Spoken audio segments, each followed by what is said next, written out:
A sua origem não te define. As suas dificuldades, de onde você veio, a sua profissão, a sua família, isso não te define. Sabe o que te define? É o seu amor a Deus. O que te define é a presença do Senhor na sua vida. Eu não sei se você já leu a história de Jabes. Se você ainda não leu, eu vou resumir aqui para você.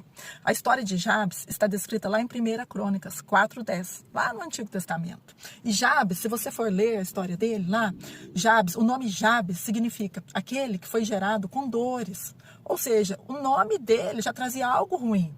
Mas isso não o definiu. Sabe por quê? Porque ele fez uma oração poderosíssima. Uma oração que o Senhor o respondeu muito rápido.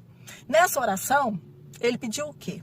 Ele pediu que o Senhor estivesse com ele. Ele pediu que o Senhor alargasse as fronteiras dele. E assim o Senhor o atendeu. Porque se você continuar a ler lá, vai estar escrito que Jabes, depois dessa oração, ele foi o mais próspero, o mais abençoado da família dele, o mais bem-sucedido. Então, o que eu aprendo com isso? Eu aprendo que a minha origem, a sua origem, ela não tem poder para nos definir. O que nos define é a mão do Senhor.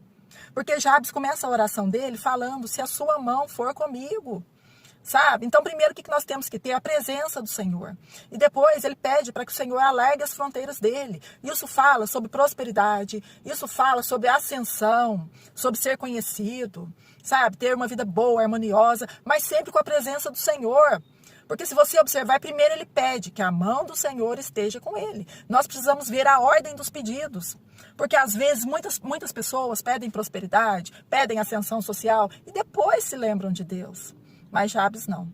Ele sempre fala, no começo da oração dele, está muito claro, se a sua mão for comigo. Ele sempre pediu a presença do Senhor. Por quê? Porque sem a presença do Senhor, não adianta nós termos nada.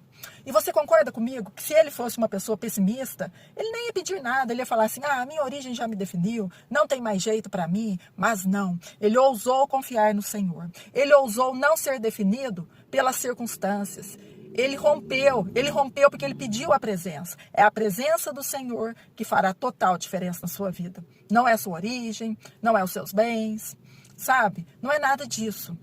É a presença. Faça como Jabes, faça essa oração ousada. Peça para o Senhor que a mão dele te acompanhe e que ele alargue as suas fronteiras, porque assim será. O Senhor te colocará em lugares que você nunca imaginou estar. Mas lembre-se, foi a presença dele. Não foi a sua capacidade, não foi os seus esforços. Foi a mão dele, tá bom?